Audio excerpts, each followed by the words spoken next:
Magandang gabi po sa ating lahat. Narito po tayo ngayon sa ating panggabi na online service. Ito po yung lingkod, Pastor Romy Ulaso. Sa gabing ito, pag-uusapan po natin is kailangan po natin ng imagination sa pagkakataon ito. Hindi naman po dahil kasi gusto ko po ma-appreciate natin yung gagawin po natin na pag-aaral. Kasi pag-uusapan po natin how God created the universe. Yung creation ng God. No? Kasi pag i-imagine mo, mas ma-appreciate po ninyo yung gagawin po natin pag-aaral. Paano ginawa ng Lord ang universe? Sabi, una, by God's wisdom. Proverbs 3:19. By wisdom, the Lord laid the earth's foundations. So, sa pamamagitan daw po ng karunungan ng Lord, no, nagawa yung foundation ng earth.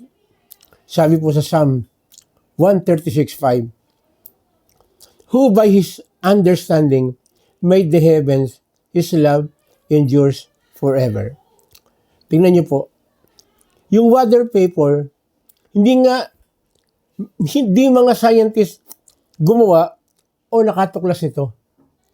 God made it by His understandings. Kaya nga nasasabi natin minsan, di ba, uulan sigurado. Bakit? Masyadong mainit. God made it out of His love. Bakit? Tuloy natin. 1:36 ng Psalm, verse 5. His love endures forever. Who spread out the earth upon the waters, His love endures forever. Water is life. Tama ba? Kung walang water, lahat tayo mamamatay. Sabi nga nila kaya daw tumagal ng isang tao ng 1 linggo, o baka mahigit pa, nang hindi kumakain, pero hindi makakaya ng tao na mawalan ng tubig sa loob ng 1 araw. Ma-dehydrate ka kagad. Sa 1 araw pa lang. No?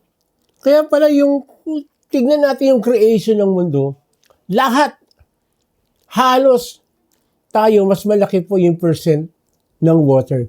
Bakit? Kailangan natin yun. At bakit hindi nauubos yung water? Umuulan. Saan ang galing? Yung ulan. Di ba galing din siya pag mainit na mainit? Yung tinatawag po natin sa science sa water vapor. Umaakyat siya. At pag punong-puno na yung cloud na water, ibabagsak naman niya. Tingnan niyo po yung cycle. Sinong gumawa niyan? Kailangan niya mayroong napakabigat na wisdom at understanding. No? Sabi po sa John 7:37-38, on the last and greatest day of the feast, Jesus stood and said in a loud voice, if anyone is thirsty, let him come to me and drink. Whoever believes in me, as the scripture has said, streams of living water will flow from within him. So, ibig sabihin ng ating Panginoon, dinideclare niya, siya po yung living water. No, siya yung living water. So, ibig sabihin, apart from Jesus, hindi tayo magkakaroon ng maayos at magandang klase ng buhay. Sumunod po, tingnan po natin, sabi dito sa Psalm 136:7, who made the great lights? Sabi, His love endures forever.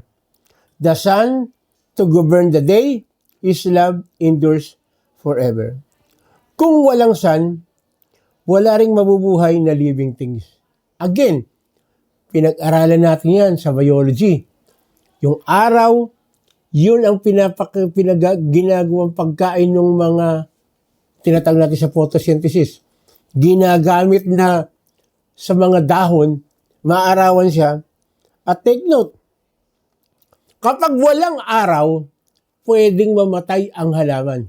Unti-unti. No?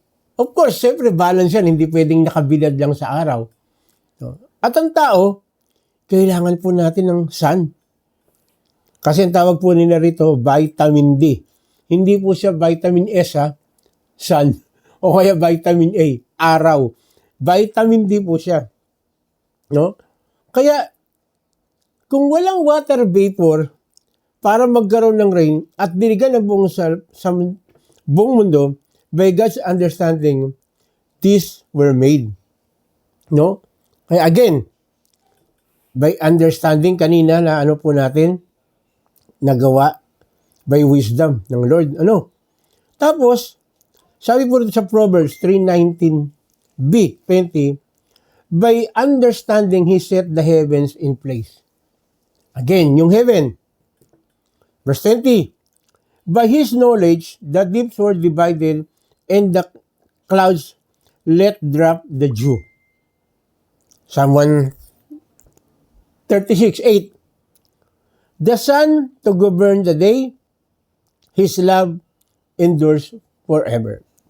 Ginawa ni Lord ang mga ito with understanding and wisdom. The moon, the stars, to govern the night, His love endures forever. God did all of this because He loved us. Kaya nga sinabi, His love endures forever. John 8:12. When Jesus spoke again to the people, He said, I am the light of the world. Whoever follows me will never walk in darkness, but will have the light of life. Kanina, sabing ganon, yung tubig, kailangan natin para tayo mabuhay. Si Lord, dinikler niya na siya mismo ang tubig ng buhay. Ngayon naman, dito sa John 8:12, dinikler ng ating Panginoon na siya ang ilaw ng sanlibutan. Again, kung hindi tayo malapit kay Lord, hindi natin malalaman na kailangan pala natin ang kanyang ilaw, yung kanyang liwanag. It proves that all we need to have an abundant and enjoying life, we need the love of our God who endures forever. No? Kaya again, makikita po natin dito, kanina, yung siya yung nagbibigay sa atin ng tinatawag natin na wisdom, by God's wisdom. Nung nakita natin yung foundation ng mundo, no? Kaya yung tubig nagbibigay sa atin ng buhay. Yung ilaw nagbibigay sa atin ng maayos na paningin. Kaya again, kung makikita natin dito, lahat ng ginawa ng Lord, ginamitan niya ng kanyang napakatalino, great wisdom, and understanding. Again, sa gabing ito, tingnan po natin mabuti. Tayo ba ay nasa piling ng ating Panginoon? Tayo ba ay naniniwala na lahat ng nakikita natin, actually kahit hindi natin nakikita, si Lord ang may gawa. Again, dahil sa kanyang wisdom at knowledge. No? Yung creation ng Lord talagang napakaganda. At makikita natin, no? Sa maraming pagkakataon, pinakita ng Diyos yung kanyang karunungan sa pamamagitan ng kanyang creation. At ako, palagi ko pong sinasabi ito. Wala na sigurong papantay. Ang pinakamagandang creation ng Lord na kanyang ginawa, walang iba, kundi tayo. Kaya nga, madalas masasabi natin ako palagi ko pong sinasabi ito. Tumingin ka lang sa salamin, makikita mo ang great creation ng ating Panginoon. Tayo po yun. Tayo po. Tayo ang pinaka-great creation ng ating Panginoon.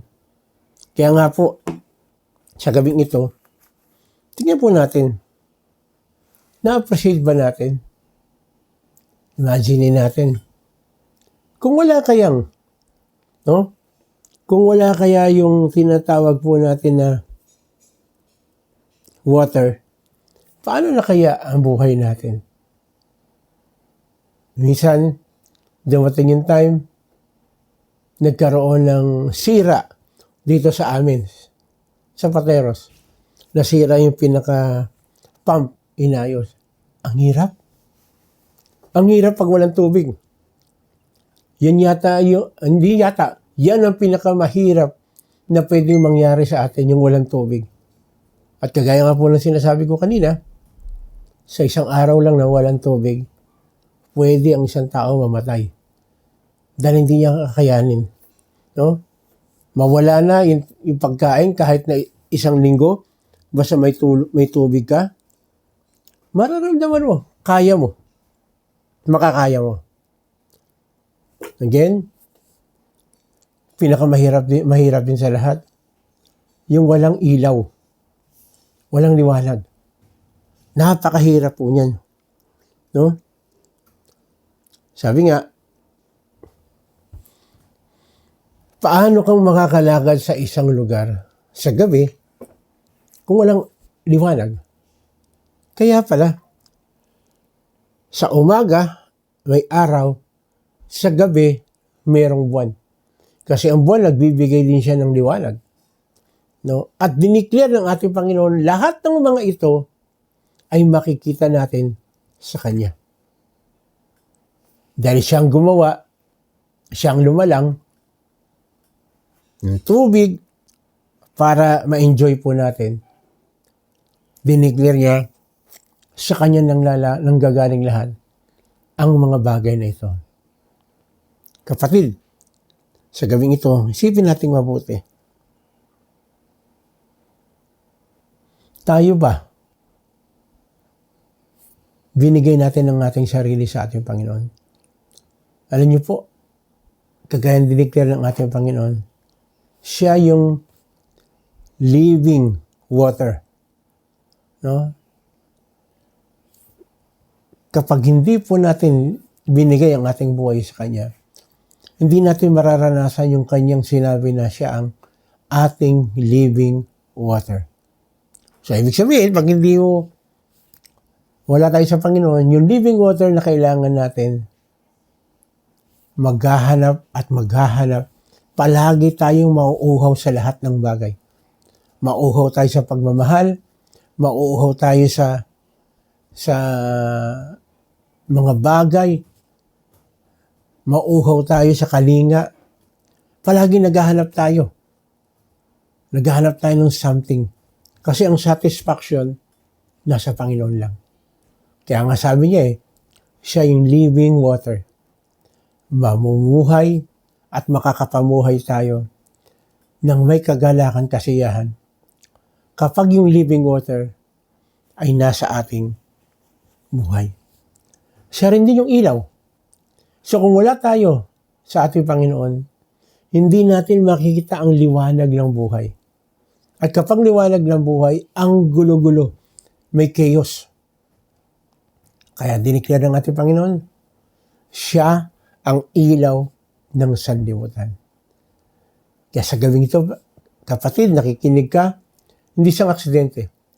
Dinala ka ng Lord sa ganitong sitwasyon para malaman mo, makita mo na si Jesus ang kailangan natin para makita natin, malaman natin ang katotohanan which makikita natin sa kanyang mga salita. Kaya kapatid, gusto mong magkaroon ng liwanag ng iyong buhay? Gusto mong maranasan yung tinatawag na stream of living water? Yung umaagos, yung pagpapala, yung umaagos, yung pagmamahal ng Diyos.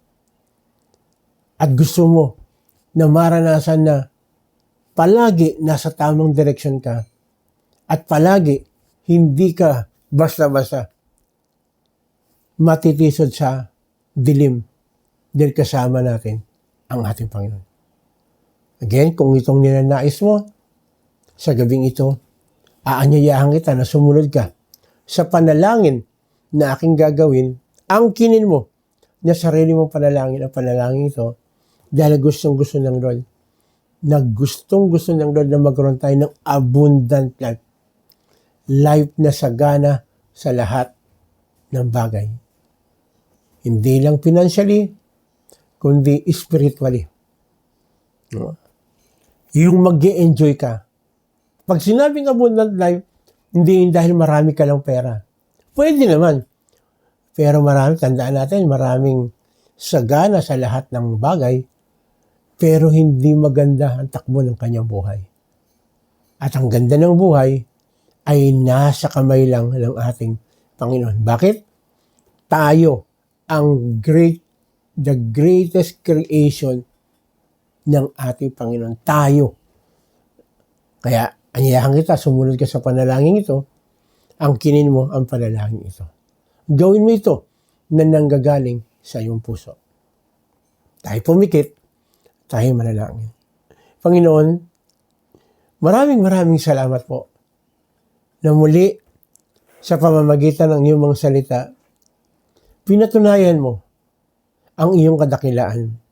Pinatunayan mo na apart from you, hindi namin may enjoy ang buhay na ito. Salamat, Panginoon, ikaw ang magsisilbing ilaw sa amin. Ikaw ang magsisilbing guide namin sa buhay na ito. Ikaw din ang magpupuno ng lahat ng aming pangangailangan. Yung aming pagkauhaw sa lahat ng bagay ay sa iyo lang namin matatagpuan. Ang satisfaction, nasa iyo lang. Nasa iyong kamay. Kaya Panginoon, sa oras na ito, ako po ay nananalig at sumasampalataya na ikaw lamang ang tanging pag-asa ko sa buhay na ito. Kinukomit ko ang aking sarili. Ako po ay magbibigay ng aking buhay sa inyo. Patawarin niyo po ako sa lahat ng aking pagkukulang, sa lahat ng aking pagkakamali. Dahil kagaya ng sinasabi ninyong salita, tanging kasalanan ang pwedeng magkaroon ng hadlang sa paglapit po namin sa iyo. Kaya kinukupit po namin ang aming sarili sa iyo. At Lord, sa mga oras na ito, isa sa mga binibigay mo sa aming benepisyo sa pagkakaroon ng masagana at maayos na buhay, ay pwede kaming sumampalataya at manalig sa iyo. Kaya sa mga oras na Panginoon, dinideclare namin, kapatid, tanggapin mo yung kagalingan sa ating Panginoon. Sige, sabihin mo sa ating Panginoon, gusto mong gumaling, ano man yung karamdaman mo sa mga oras na ito. In Jesus' name. In Jesus' name. Yes, Lord. Naririnig niyo po ang panalangin ng aking mga kapatid. Bigyan niyo po ng kagalingan. Ang aming kapatid na si Ben, kapatid na si Bong, kapatid na Ber, kapatid na Ray, kapatid na Silver, kapatid na Katoni, Edgar, si Ed, even ang iba naming kapatid na maaring sa mga oras ito nila, si Jong, tunay na makaranas po ng totoong kagalingan, kalakasan galing po sa inyo. At ang iba pa po namin mga kapatid, nakakapakinig ka ngayon, ang kinin mo ay kagalingan nagmula sa ating Panginoon. In Jesus' name. In Jesus' name. In Jesus' name. Gayun na rin, Panginoon, tinataas din po namin sa iyo yung aming relationship sa aming kapwa. Tunay na palagi, maisip namin na kaya kami nagkaroon ng relasyon sa aming mga kapatid sa mga panahong ito dahil gusto po ninyo na mawin namin sila para sa inyo, na magkaroon kami ng tamang relasyon. Lord, tulungan niyo po kami na matuto kami magpatawad at matuto rin kami humingi ng tawad kung kami man ay nagkamali. Salamat, Panginoon.